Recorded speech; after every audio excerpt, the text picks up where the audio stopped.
if it wasn't for the support of my wife and my sister, I wouldn't be here today.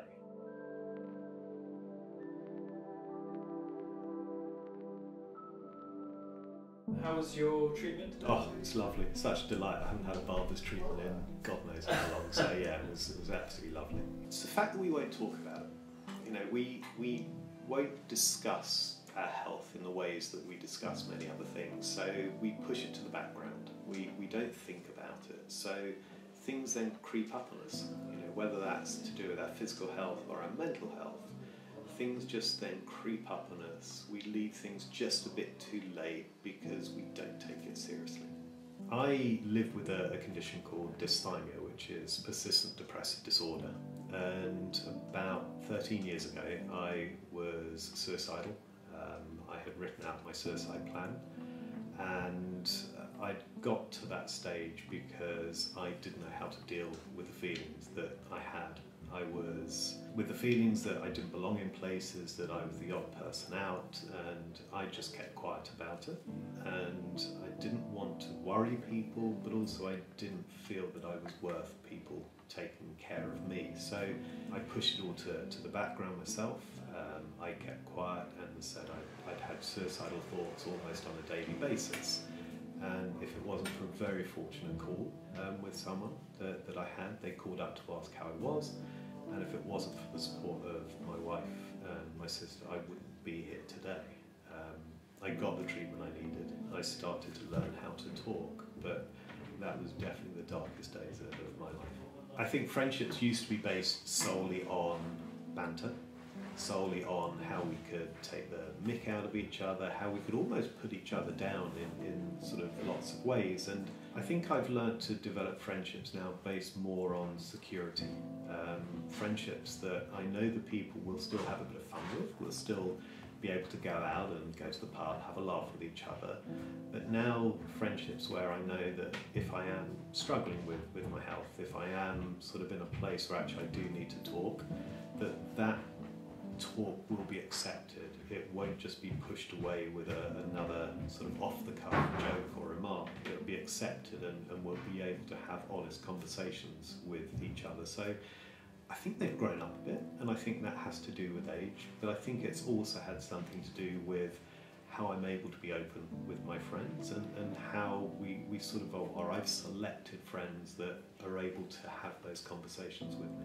Usually out on a walk or out on a run, usually feel comfortable when I don't have to look someone in the face and tell them about things, and that's something that I've done sort of quite a bit. You know, I've had a lot of therapy and I've had to talk face to face with people, and I still find that really uncomfortable.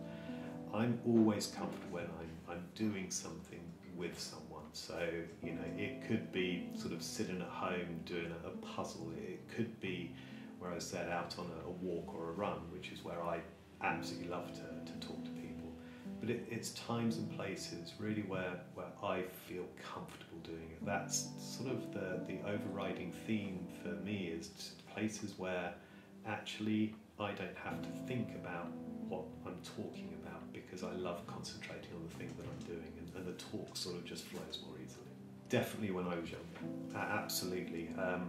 It was that thought of having to be stoic. It was the thought of self-reliance, and sort of then put along that you don't talk about your emotions. And those are the sort of the stereotypes that are still very prevalent nowadays. But I have learned the hard way that actually those are stereotypes that don't work well for me. They may work for some people, but I know that the way that I'm a man is sort of different to the way you might be a man, and that's great, because we need those different references for the young boys and young men to look up to, that we're not all the same. There isn't one way to be masculine, that we need to embrace all those different ways that we have. So yeah, I definitely felt that need to conform.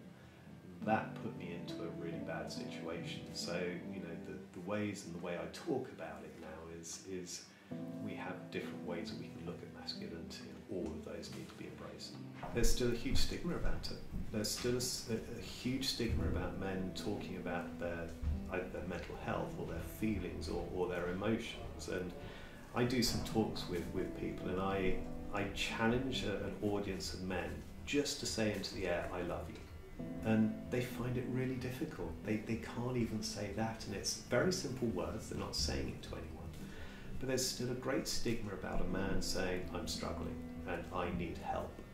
Some of that's self-stigma, because we know that if you've got a friend, they want to help you. You know, people want to help their friends, but we find it really difficult to reach out to those friends. So we need to be more open, but then also we need to be more accepting of help from friends, and we need to be able to reach out more easily to the friends we have. So society needs to change in the way that we present men and the masculinities that we need to try and conform to.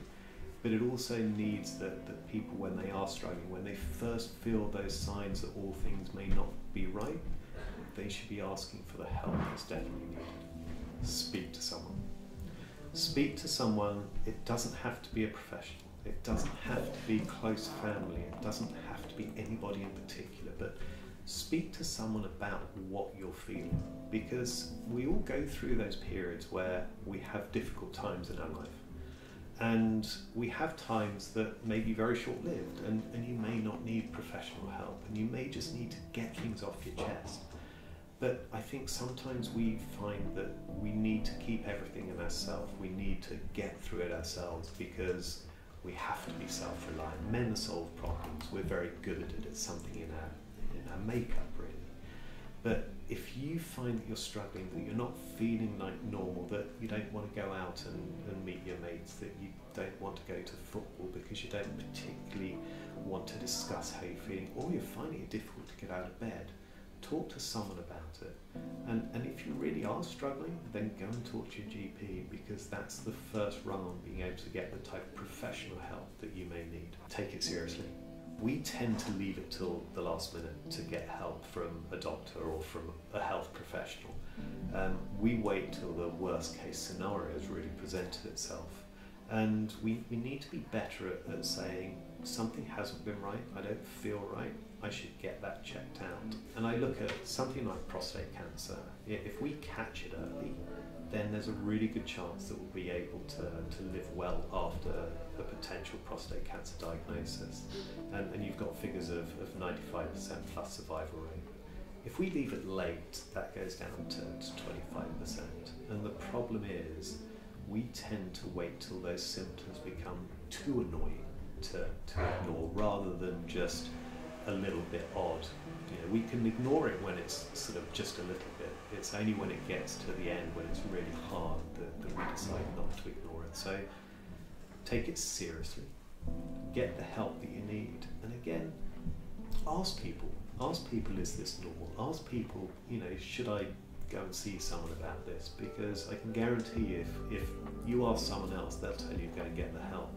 I used to, and at university I think lots of us did, went out, you know, sort of slightly boyish, got drunk and did lots of things, and I felt I needed to conform to that. I felt that if I wasn't doing that, then I would be missing out on something, that I would be sort of less of an experience, when actually what I wanted to do was actually to be by myself at times, and just to be quiet, and I know that if I'd done some of the things that I wanted to do, rather than feeling the need to do things that other people expected me to do, I would probably have been in a lot better place through most of my life.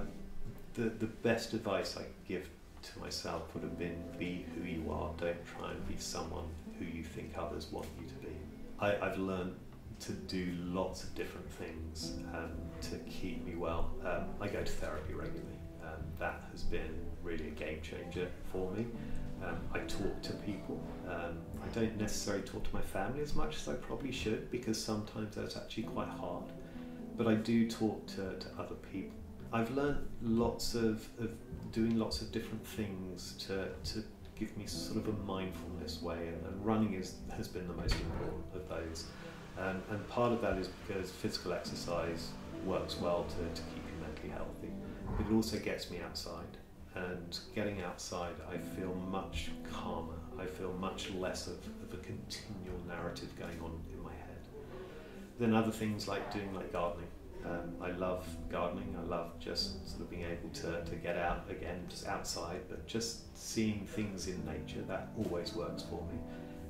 I on and off do photography because, again, it just is sort of a bit of a peacefulness that I can concentrate on doing the things that I'm doing rather than listening to sort of my internal monologue. And I think the most important thing that I could sort of say there is that doing a whole different range of things is important, because I used to concentrate solely on running as being my thing, my way of keeping mentally healthy, and then injuries started and I needed different things, so I learned, a range of things is important for me. Yeah, I genuinely do, and having my hair cut today and the shave and that, and just talking to Hakan and being able to talk to someone that, I don't know at all, but having that connection with that, and I think that's where someone like Ted's Grooming Room can really get and help people, because it helps to build connections. And you don't need to necessarily have really deep, meaningful relationships and stuff like that to have connections between people, and to realise that actually the feelings that you have, other people may have as well, or that the feelings that you have, other people will listen to, and it is valid to have those feelings. And a place like this where you can go to have a haircut or a trim or something, and it can be short or it can be longer, can be that perfect place for you to either experiment talking to someone, but also to have that conversation with someone that might need a little bit of an airing. Your soul or your inner monologue might need a little bit more of a sort of putting out there, and Ted's and sort of just people to be able to listen to you without judgment, because there is no judgment when you're having a haircut. Again, the thoughts are on the process rather than anything else, and spaces like this can play a massive role in people being able to find a place to have a conversation and build connections. I love to call it the Warus. I love the one that just comes down like that. I had that last year, so I'm not having it this year. I find it really difficult because it doesn't grow particularly in places, but I do like it, so it's a bit wonky out there. And I think, again, that's okay. I think sort of when I first started growing moustache about 13 years ago, it almost had to be right. It had to be sort of, well, it's got to be a particular shape or a particular style. And then as I've grown more and more of them, it's like, it doesn't really matter what it looks like. It can look a bit wonky, it can be a bit off, but actually it starts a conversation. So, yes, the Warus is my favourite, but the moustache is my favourite because it starts some great conversations.